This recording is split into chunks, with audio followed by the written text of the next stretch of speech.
Hello everyone. In my last lecture, we have discussed the state representation of quantum mechanical system in Hilbert space. We know Hilbert space is an infinite dimensional space and the state of a quantum system is one element of this space. And this Hilbert space is a linear vector space. It satisfies all the properties of linear vector space. It is also equipped with the concept of inner product, meaning that we can associate a scalar with the two element of the Hilbert space, means each element or each vectors in the Hilbert space has some length. So in addition to that, Hilbert space also consists of some more properties such as completeness,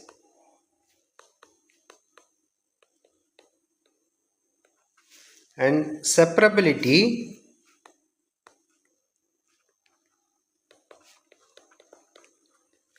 and square integrability of state vectors,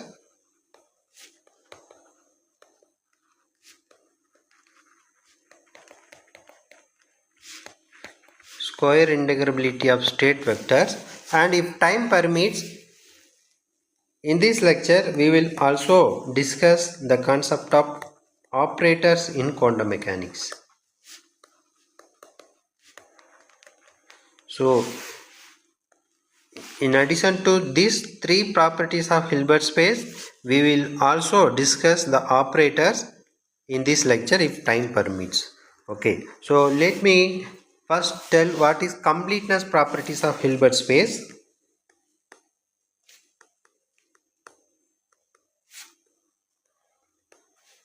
To understand the concept of completeness, one needs to understand what is the convergence and limit of a sequences of number. Let's say we have some set of real numbers, and the number of numbers in this set, let's say infinity.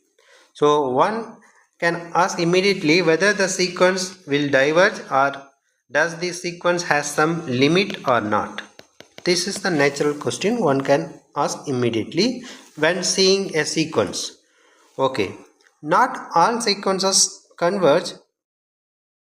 Only a type of sequence called Cauchy sequence only has limits. Okay, what is this Cauchy sequence? Let's assume that we have a real number. Let me give one example of Cauchy sequence. Assume that we have a real number. Let's for instance take the value of pi. So we know the value of pi as 3.1415926 and so on. Okay, so this number we can express as a truncated decimal numbers, sequences of numbers. So these sequences can be 3.0, 3.1, 3.14, 3.141, 3.1415 and so on. So when you add all this number, this will give you the value of pi, meaning that this sequence converges to this value. So there is it has a limit pi. So if you see the difference between any two elements, let's take nth element and mth element, that this difference will goes like 10 raised to 1 minus m, and in the limit m tends to infinity, this difference goes as 0. So if this is the case, then this sequence is a converging sequence, and such kind of sequence is called Cauchy sequence.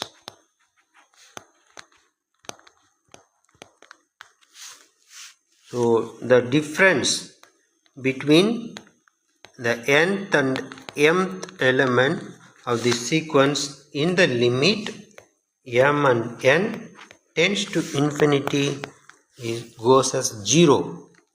So Meaning that informally one can say that being Cauchy means the terms in the sequence eventually are arbitrarily close to each other. Okay, so although at a shorter interval, the difference between any two elements of the sequence may look like oscillating, and eventually the difference will goes as 0 at the end. Okay, so this sequence is called Cauchy sequence.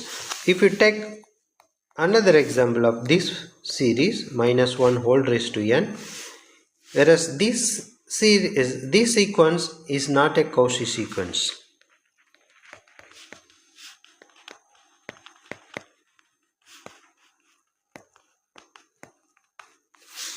Let me see the proof. Take any two nth and mth element of this sequence. So I am taking nth element and mth element of this sequence such that my m is equal to n plus 1 and n is a even number. Okay, so since n is even and m is just adjacent number to n, if you see this difference delta x -1 whole raised to n minus -1 whole raised to n plus 1, since n is even, this will be plus 1, and you can write this as plus 1 times -1, which will be 2. So the difference is not decreasing, it remains same for any value of m and n in the limit. You can check this difference in the limit n comma n tends to infinity also. This difference won't diminish or decrease. So if you plot n versus xn of this element, it remains constant. So you can generalize this idea to any values of alternating sequences of these values of a particular number. So what you can do, you can find that you can take it out, the value x you can take commonly out, and this time again you can write this as previous series form,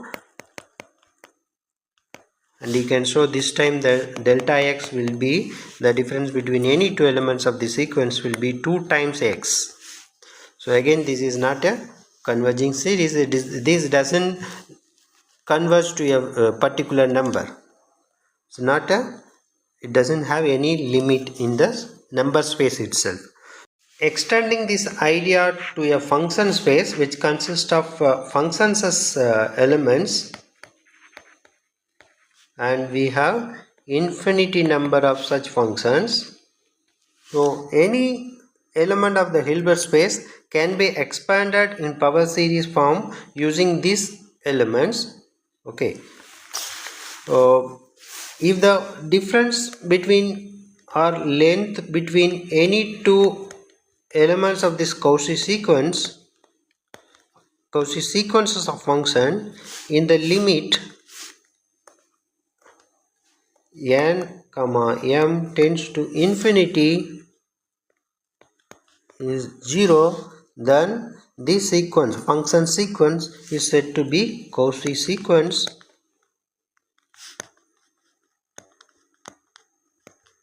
And so it means that there is some limit exists for a Cauchy sequence. So any Cauchy sequence of this vector space will converge to an element of the vector space itself. Any Cauchy sequence, this is important, any Cauchy sequence of a function space that consists of a vector space that consists of functions as elements will converge to an element of this space itself if it has some limit. Okay, so such functions Such a vector space is called complete vector space.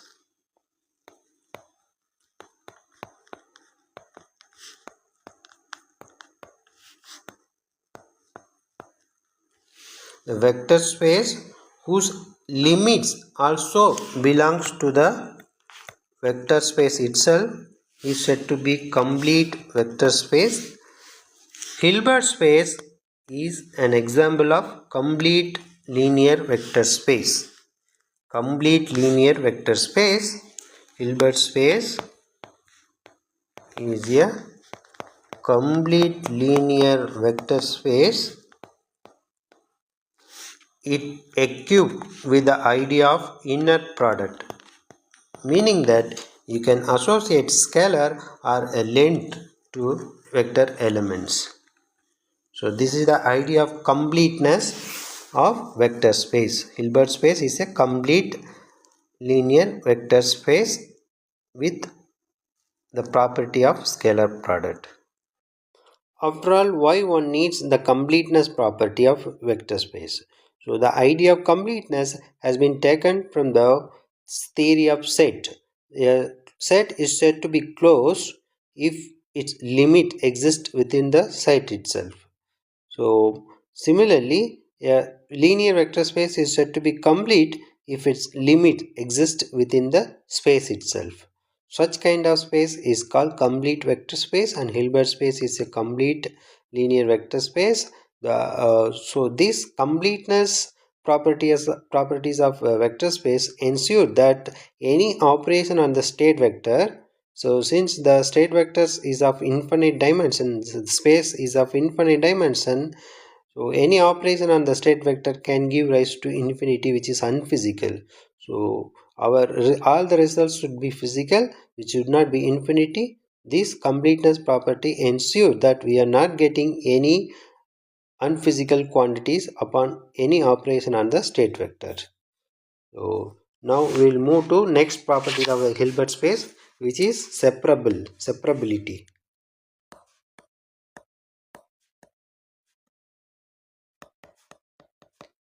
Separability of Hilbert space. So we know any state vector in the Hilbert space can be expanded as a linear superposition of base vector.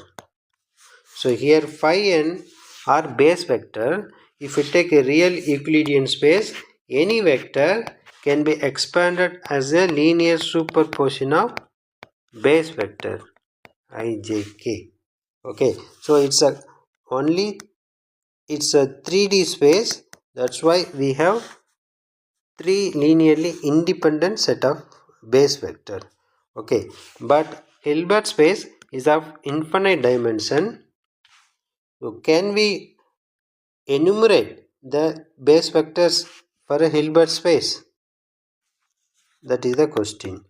So it's not guaranteed that any space can have a countable set of base vector. It's not guaranteed. So the space that has countable set of base vector is called separable space. Space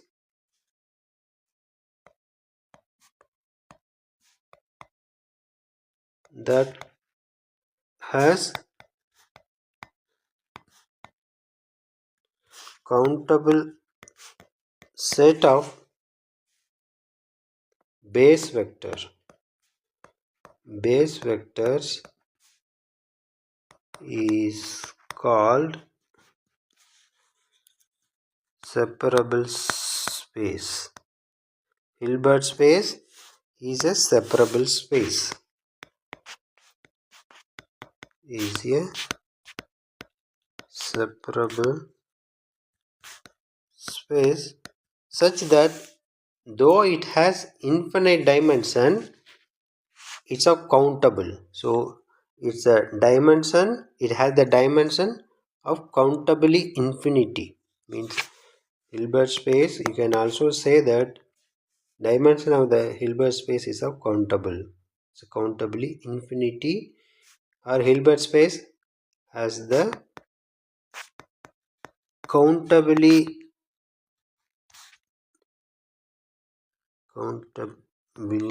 infinite number of base vector.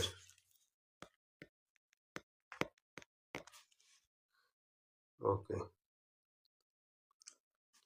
so next we will move on to the square integrability of state vector.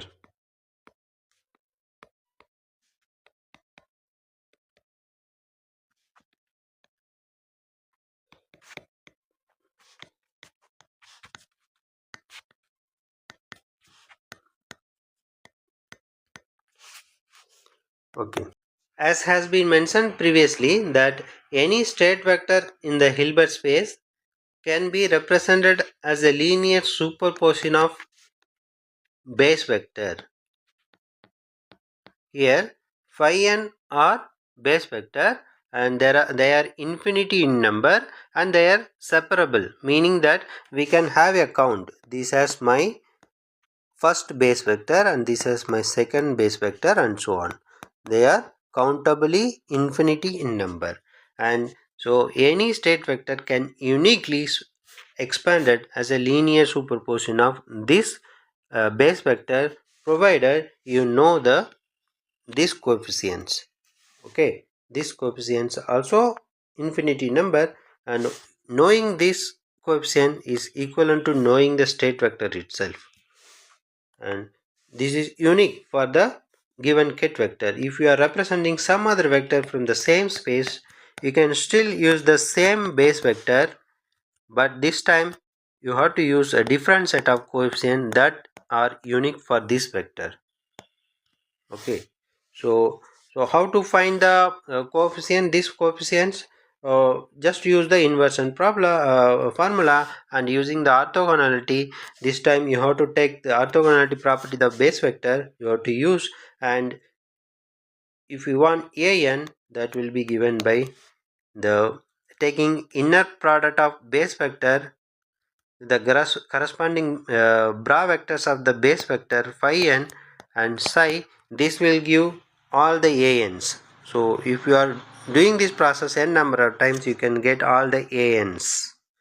Okay, now this if you take the inner product of vector with itself, as we started in the last lecture, that this will be equivalent to the norm of vector.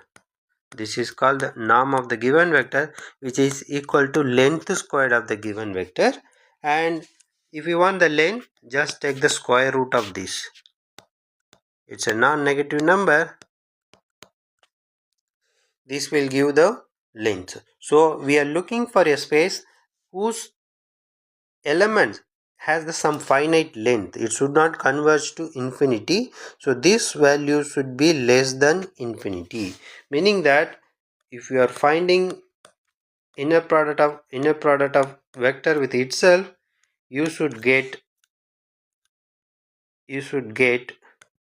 sum over n is equal to 0 to infinity, n is equal to 0 to infinity. So you have to decide, you have to put bra vector, which can be written as an dagger bra phi n and phi n an. So we know these two orthonormal, its value will be 1 for any value of n, and n is equal to 0 to infinity. We are having an star and an, which is equal to n is equal to 0 to infinity mod an square, and for vector should have finite length, this should be less than infinity. It should have some limit within the space itself.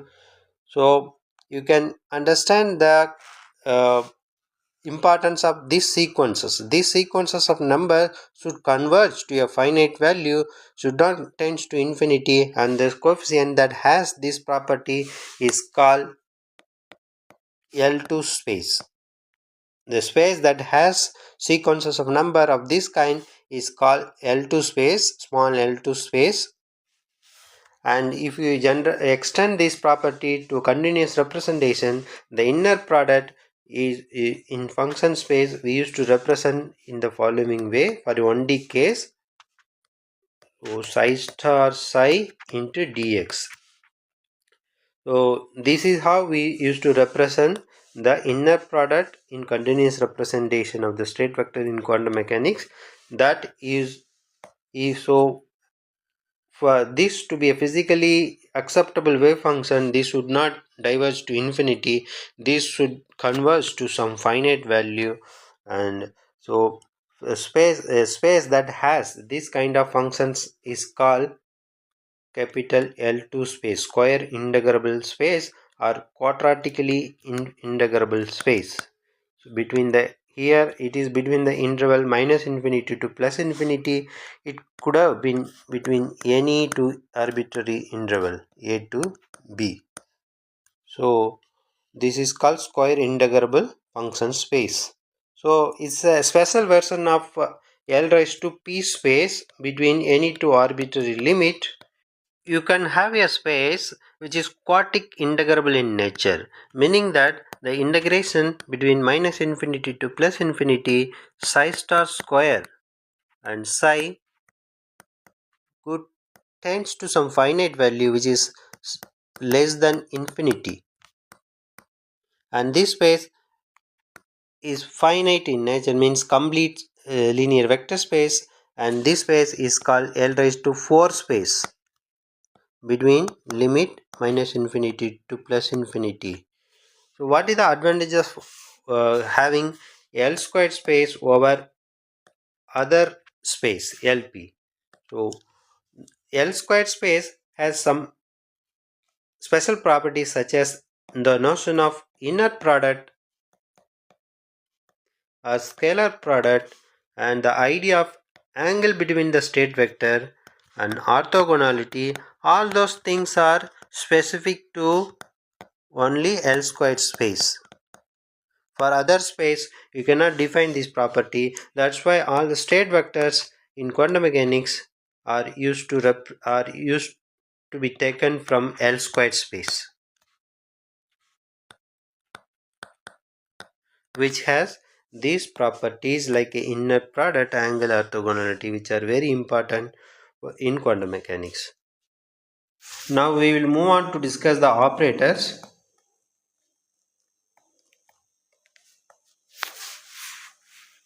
As I mentioned earlier, that Hilbert space consists of a set of vectors. In addition to vectors, Hilbert space also consists another elements called operators. In addition to vectors, it also has operators as elements. Okay, so what is operator? It's a mathematical rule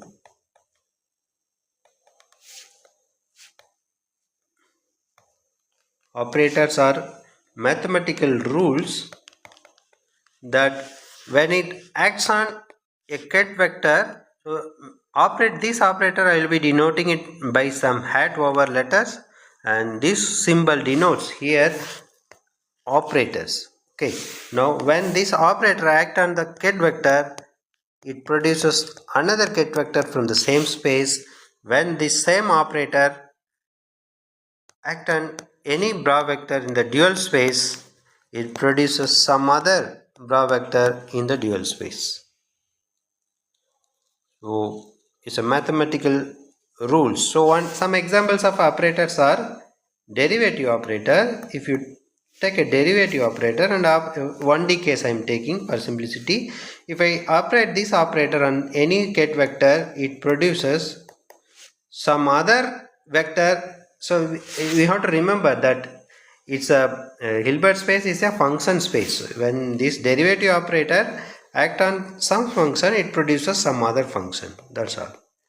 So that we are telling it is a state vector. So when derivative operator act on the ket, it produces some another ket.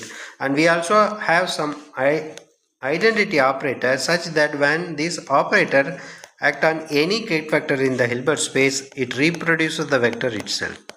And we also have some operator for linear momentum which I will be denoting it as P cap. So this is equal to minus I times h cut d by dx operator. Okay, so for 1D case I am telling. So this is, if you operate this operator on the ket vector, then you will get momentum as an eigenvalue or momentum of the system that you consider. And if you want kinetic energy operator, just square the momentum operator and divide by 2m. You will get the kinetic energy, which will be equal to minus h cut squared by 2m. So if you generalize for 3D case, you will get Laplacian. Second derivative will be equal to Laplacian. So this will be equal to del squared operator. Okay, these are the sum of operator that in general mostly we used in quantum mechanics. Let's discuss some more things about operator. So since the space is linear, the operator, the elements of the Hilbert space that consist of operator are also linear in type, and mostly we will be using linear operator in quantum mechanics. And linear operators are those operators such that it has the following property: when linear operator acts on the summation of two state vector, this is equivalent to acting this same operator on the individual state and then adding them together. In both cases you will get the same answer. Okay, this is one property of a linear operator. And when you act the summation of two operator on any ket in the Hilbert space, this will be equal to the action of individual operator on the state and then adding them together. In both cases you will get the same answer. And any operator in the Hilbert space commutes with scalar. So this is equal to, C is some scalar and this is equal to this. But in general, operators are not commutative in nature in quantum mechanics. So AB is not equal to BA. If AB equal to BA, then we can say the operators AB and A and B are commutative in nature, but they are not equal. AB is not equal to BA, hence it is non-commutative operator. Non-commutative. But there are commuting operators in quantum mechanics that we will be using. We will see in later. Okay, now however the operators are associative in nature. So A, B, C you can represent either, means you can multiply this operator with the result of multiplication of BC, or you can multiply AB at first and then multiply by C. In both cases your answer will be ABC. So this is the thing. Next, what is expectation values? There is something called expectation value. If the suppose the expectation value of an operator with respect to the state vector psi, to find that you have to sandwich the operator between ket and bra, and then this action will give a constant, and this constant is called the expectation value of the operator, if provided if psi is normalized. Expectation, if psi is normalized, then the expectation value, which we will be denoting in general by angular bracket of A. Okay, so this stands for expectation value of the operator with respect to the state vector that you consider. Okay, this is equal to, if the state vectors are normalized, then you have to use this, you have to divide this results by normalization factor. This is called the expectation value of the operator with respect to the state vector psi. Okay, next we will see the familiar representation of this operator.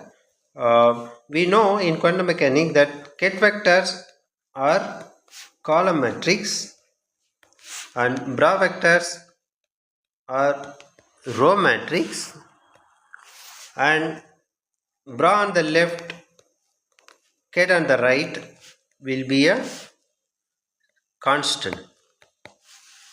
Okay, whereas cat on the left, bra on the right is an operator. It's a square matrix. Why? If we put cat on the left, it's a column matrix. Let's take for dimension is equal to 3 and ABC, and bra on the right is a row matrix which will consist the elements of complex conjugate of cat vectors. So you can see this matrix has the dimension of 3 cross 1, whereas this column row matrix has the dimension of 1 cross 3. So the product will be a square matrix which has the dimension of 3 cross 3 in general. Okay, so this will be a 3 cross 3 matrix, and the diagonal elements are A star, B star, and C star. Okay. Uh, so what is this thing in? So if you take base vectors, we know any straight vector psi can be represented as a linear superposition of base vector. So it depends on the dimension of the system. If the dimension is 3, you will get 3 base vector, and if the dimension is n, you will get, in general, you will have n number of base vector. Let's take the example of Euclidean space, a vector in the Euclidean space, a vector, or let me take b vector. So it is b1 times, we used to represent as the linear superposition of mutually orthonormal base vector b1 times I, and b2 times j, and b3 times k. So if I want the component b1, what should I do? You have to take the dot product of this vector. Means if we want ith component of this vector, what you do?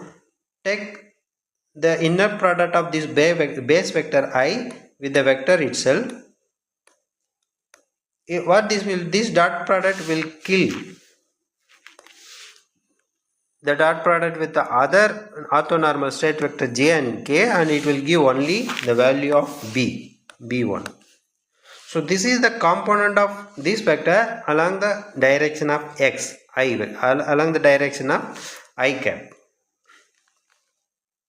Okay, now if I want the projection of this vector along the x direction, what you do? Okay, you can extend the same notion to a abstract notation. So the vector b vector, I am representing it as, or ket b, I am representing it as b1 times I, b2 times j, b3 times k. Okay, I, j, k are ket vectors. Now if we want the vector along the x direction, so I don't want the component. If we want vector along the I direction, what you do? You can use an operator called projection operator in quantum mechanics. This operator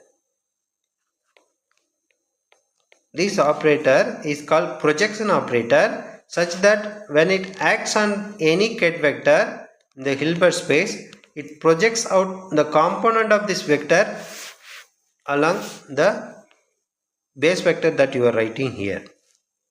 So if we want the projection of this operator along the base vector I, you have to operate this operator on the ket vector, straight vector that you consider. Okay, now if you do that, what this will give? This will give the projection b1, and you will get the base vector, this one. So this is the component of this b vector along the x direction or I direction. I vector direction. Okay, so you can immediately realize that if I denote this vector, base vectors in general by this symbol phi n, you can immediately realize that this vector is called projection vector. This vector is called projection, or this sorry this is an operator. This operator is a projection operator. It projects out the components of any vector that you are operating along this direction, along the direction of the base vector that you are taking. Okay, so projection operator, which we sometimes used to denote it as p cap. What is the square of this projection operator? I want the square of this projection operator. So if you want that, just put 2 times the same vector, p cap times p cap, and phi n, again you write phi n. Now you can associate these two. What is this? This is inner product of phi n with phi n. That will be a single number, complex number.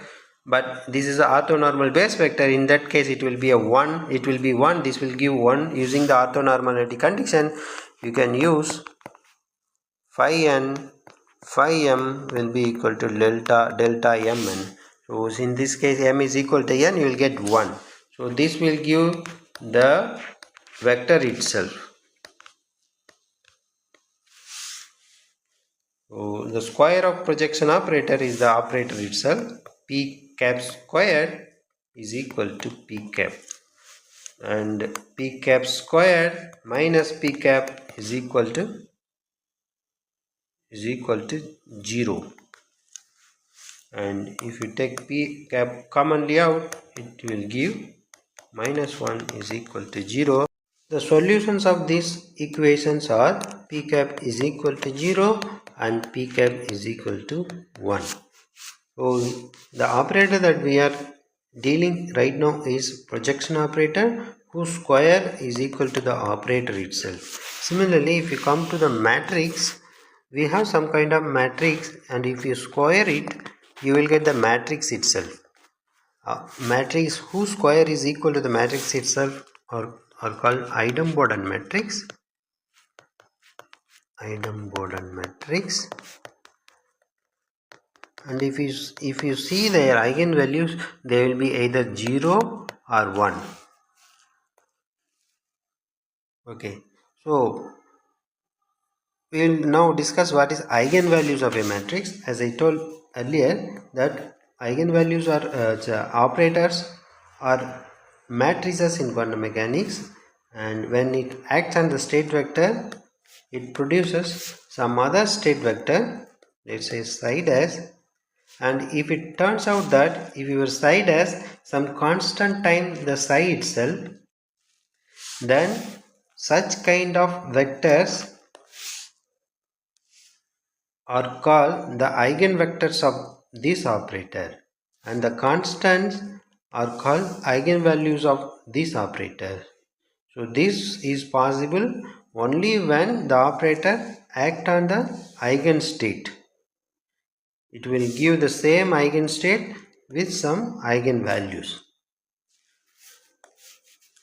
Eigenstate and eigenvalues, and these eigenvalues, it is not guaranteed that this will be always real quantity. So this when you operate the operator and the state vector, we should get in quantum mechanics some physical variables that are related to the quantum system, which are in the state psi.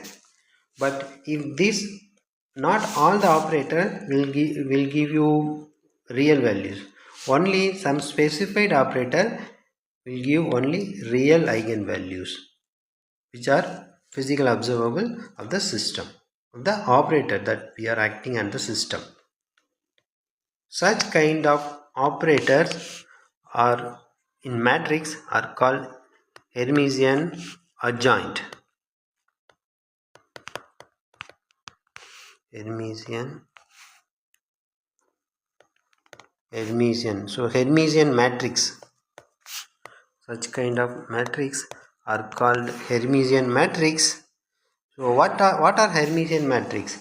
If a matrix whose Hermitian adjoint is equal to the matrix itself, then this matrix are called Hermitian matrix.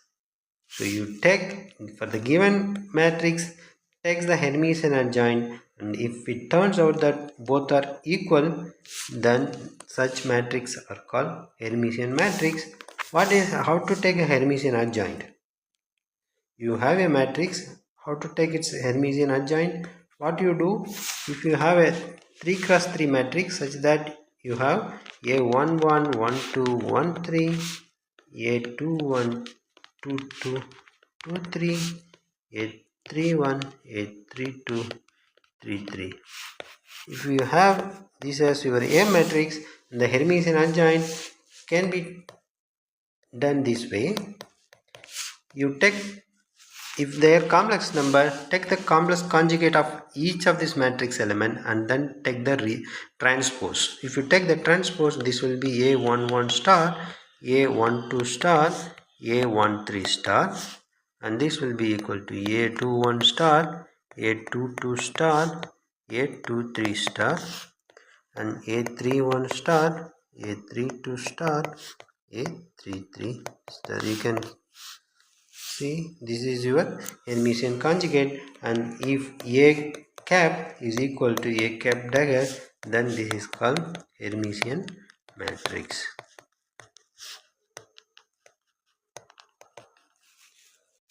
If we extend this idea to continuous representation, like for example the operator, derivative operator, when this operator acts on the state vector, you will get some eigenvalue on the state vector itself.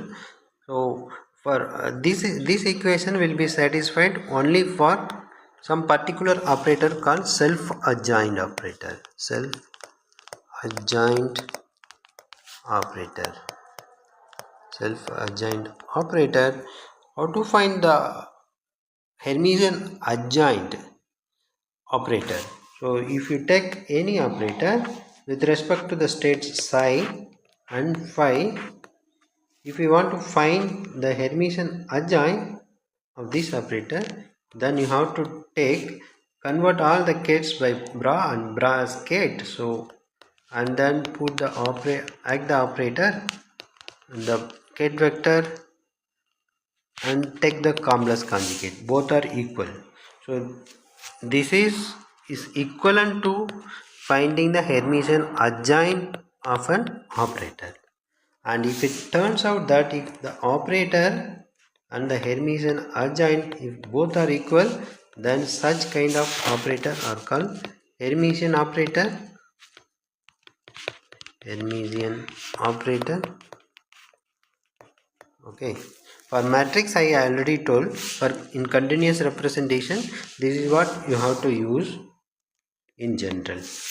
Okay, and it is also possible that an operator can have infinity number, uncountably infinity number of eigenvalues.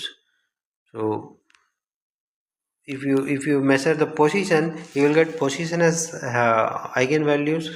If you act the position operator on the state vector, you will get position as eigenvalue on the state vector itself, whereas the particle position is a continuously varying quantity. We can have an infinity number of eigenvalues.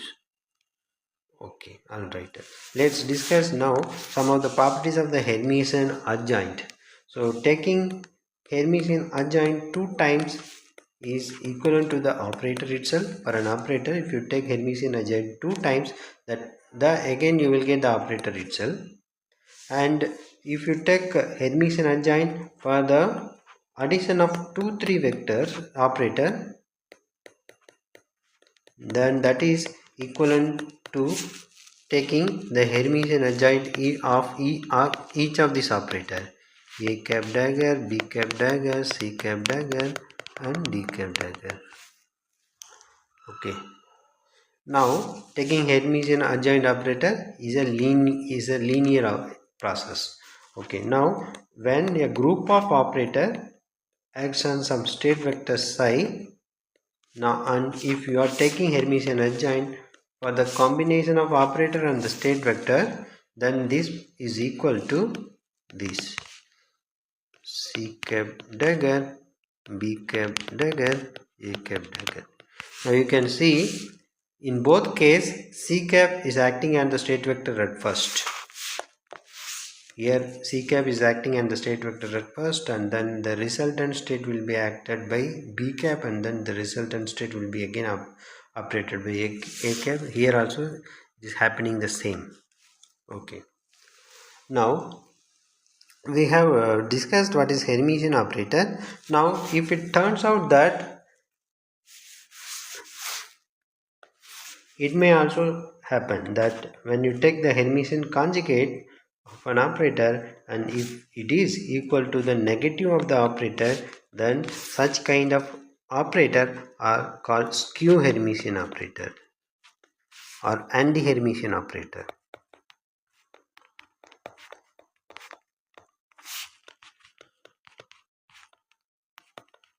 Skew Hermitian operator or anti-Hermitian operator. I have already mentioned that the two operators in general, they don't commute. So to check that, what one has to do, prepare two mental copies of same state psi and psi. Now at first you act on the combination of two vectors A and B. At first act B and psi, and then act on the resultant state with A. Now this will produce some other vector from the same Hilbert space. Now this time here you act the combination B and then A. At first act A vector and the A operator on the ket vector, and then act B operator on the resultant ket vector. Then if you get the same resultant vector in the Hilbert space psi dash in both cases, then these two operators commute each other, meaning that AB is equal to BA. These two operators commute. But if these two process means if these two resultant vector psi dash is not equal to this vector, let's call this as psi double dash. Okay. Now if these two are different, then these two vector are not commuting operator. They don't commute.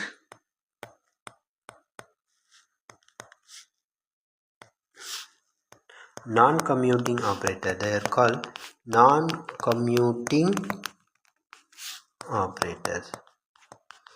To simplify this process of finding whether two operators commute each other or not, there is something called commutator. You can define a process called commutator between two operators, which is defined as AB minus BA. And if these two operators, commuting operator, if their result is 0. And some other thing called anti-commutator, which I am denoting it by curly braces, and pardon me for abusing notation that I used here. So this same notation also you will be using in classical mechanics for Poisson bracket. So here, but here these curly braces represent the process of anti-commutator, which will be AB plus BA. Okay. So if this is not equal to, if this is equal to 0, then these two operators are called anti-commutator. No, the non-commuting operator. No, anti-commuting operator. Anti-commuting operator. Okay, here commuting operator. These two operators are commuting operators. Okay, there will be a minus sign in this case, that's all. Okay, so next we will see. So we know familiar examples of non-commuting operators. If you take position operator and momentum operator, take any state from the Hilbert space. Okay, no, you can never find a state that is simultaneous eigenstate of these two operator IH cut. Okay, similarly it holds for other components, conjugate variables of position and momentum. Here you will get same, and here Z and PZ. So no state in the Hilbert space will be an eigenstate of xpx, ypy and zp. That's what it represents. Their commutator is not equal to 0. Okay. So this is true for any canonically conjugate coordinates for which the Poisson bracket is equal to result Poisson bracket of the variable that gives 1. Okay, this is true for any canonically conjugate variables. Okay, next we will see some properties of commutator. If you see this antisymmetry means two operator, taking commutator for two operator is in general antisymmetry. This will not be equal to BA. Commutator of AB is not equal to BA. Instead it is equal to minus of B vector, B operator and A operator, commutator of BA. And taking commutator is a linear process. Doing commutator for a combination of operator, let's BCD, this is equal to taking commutator of A vector which each of the individual operator and then adding them together will result to the same operator on the same operation on the left hand side. This is equal to A comma B plus A comma C plus A comma D. Okay, that's all. And Hermitian conjugate, you can also take Hermitian conjugate for commutator. If you take for a commutator, if you take Hermitian conjugate, that will be equal to the Hermitian conjugate of B operator and then Hermitian conjugate of A operator. This will be, both will be equal.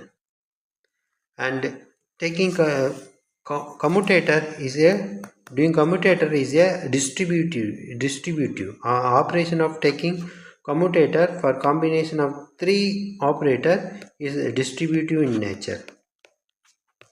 This is equal to C plus. Here you put B and then A C. This. Similarly, this is also true. Here, if you have two operator, this is equal to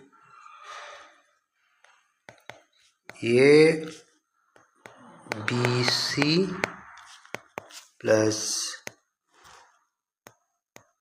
A C B. Both are equal. Okay, and there is an identity that you can define for commutation of three operator. For this is called Jacobi identity, Jacobi identity, Jacobi identity, which is defined using three operator. There is a commutator inside a commutator, A, B, C, and if you cyclically change the operator like this,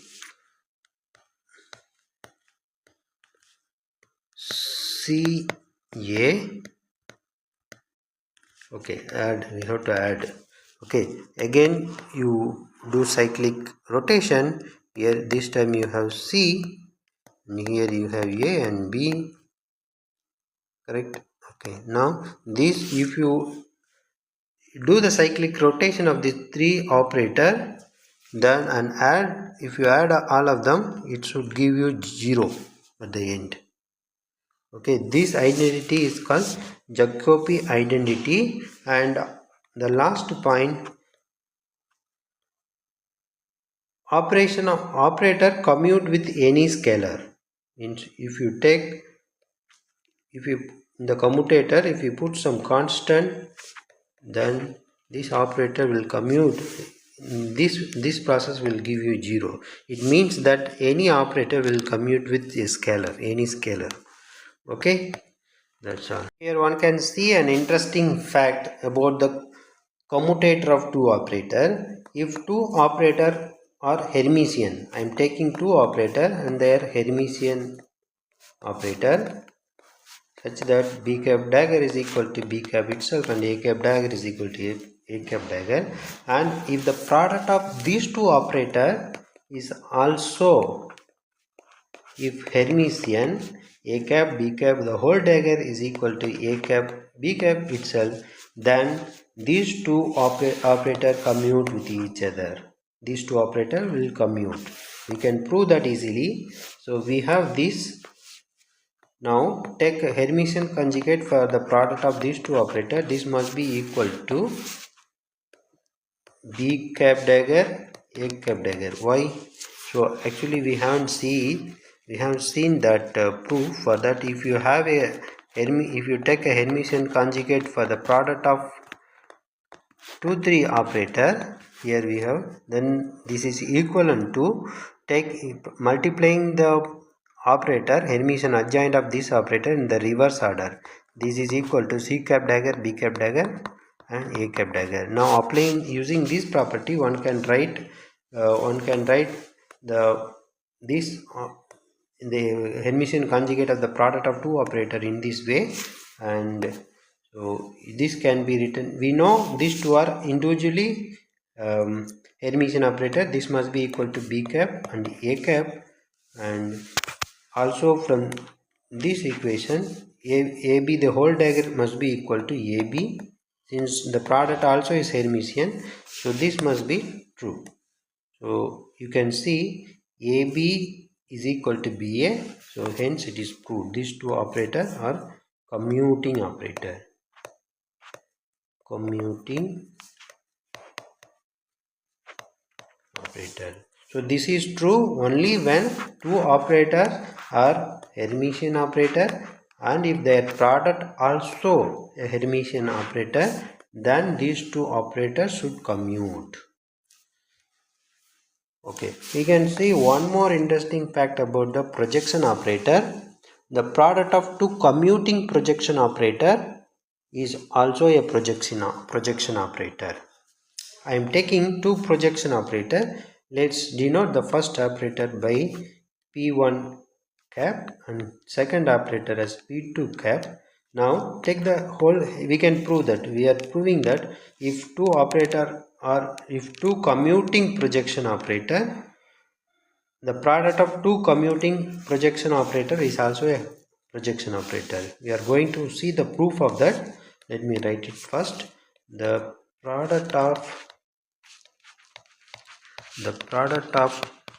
two commuting, very important word, commuting projection operator is also a projection operator.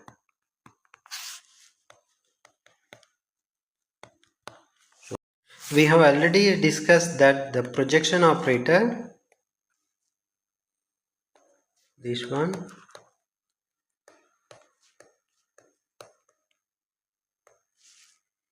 is a Hermitian operator. So if you take the, if you change the get vector as bra vector and bra vector as head vector, you will get again the vector itself. So phi n is equivalent to phi n, hence p cap is equal to p cap dagger. So it's a Hermitian operator and its own square is equal to the operator itself. So p cap square is equal to the operator itself. And now we will see how the product of two commuting projection operator will also be a projection operator. For that I have to take the product of two commuting projection operator, p1 cap, p2 cap. Now let's verify its hermiticity. So if you find the Hermitian adjoint of the product of these two operators, you can write. So for this we need a property of a Hermitian adjoint. When you take the Hermitian adjoint for the product of 2 3 operator, let's take 3 operator, and this will be equal to the multiplication of the Hermitian adjoint of each of this operator and then multiply in the reverse order. So this will be equal to this. So apply this property here. You can write this as p cap dagger and p2 cap and p1 dagger. So also this individually they are Hermitian in nature. This must be equal to p2 p1, and since they are commuting operator, this must be equal to p1 p2. Now you can see p1 on the left hand side, you have p1 cap, p2 cap, the whole dagger. So now it's verified that they are Hermitian in nature, means the product of two commuting projection operator is Hermitian. So Hermitian.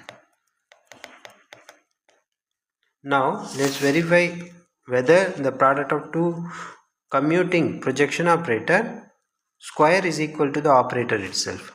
Okay, for that I am just squaring it, p1 cap, p2 cap, the whole square. This must be equal to p1 cap and p2 cap, p1 cap and p2 cap. So this must be, since p1 cap and p2 cap, you can, since they are commuting in nature, you can write this as p1 cap and p1 cap and p2 cap, p2 cap, and you can write this as p1 cap the whole square, p2 cap the whole square.